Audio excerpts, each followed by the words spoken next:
ईश्वर की योजना। ईश्वर की योजना हमारी योजना से हमेशा बेहतर ही होती है।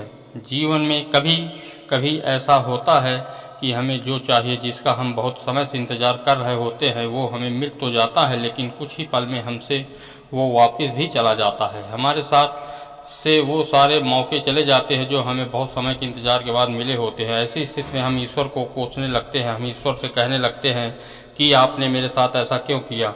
कुछ समय के लिए हमारा भरोसा ईश्वर पर से उठ जाता है, किंतु कुछ समय के बाद हमें ये एहसास हो जाता है कि जो हुआ वो हमारे लिए अच्छा ही था। ईश्वर की योजना हमसे अच्छी होती है। हमें ये बात समझनी चाहिए कि जो हमारे हाथ से चला गया वो हमारे लिए अच्छा ही नहीं था। ईश्वर ने जो कुछ भी किया वो सोच समझ कर ही किया होगा।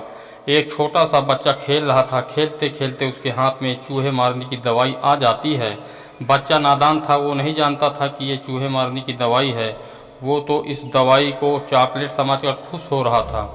वो इसे खाने ही वाला था कि उसकी माँ का ध्यान उसमें गया। माँ ने तुरंत बच्चे के हाथ से वो चूहे मारने की दवा छीन ली। बच्चा ज़ोर ज़ोर से रोने लगा।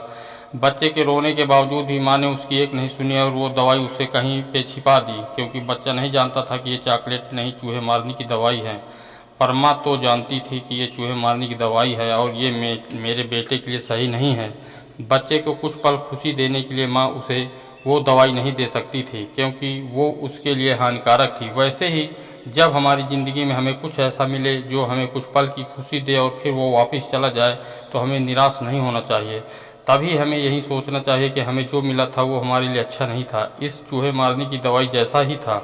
जैसा माँ ने बच्चे के हाथ में इस चूहे मारने की दवाई को ले लिया, वैसे ही ईश्वर ने हमारे हाथ में से वो ले लिया, क्योंकि वो हमारे लिए अच्छा नहीं था। कभी कभी हमें सही और गलत का फ़र्क इस नादान बच्चे की तरह पता नहीं चलता है, पर जैसे माँ को पता था वैसे ईश्वर को सब पता होता है। इसलिए हमें ईश्वर की योजना पर भरोसा रख के हमारे साथ जो हुआ वही हमारे लिए बेहतर था, ऐसा सोचना चाहिए।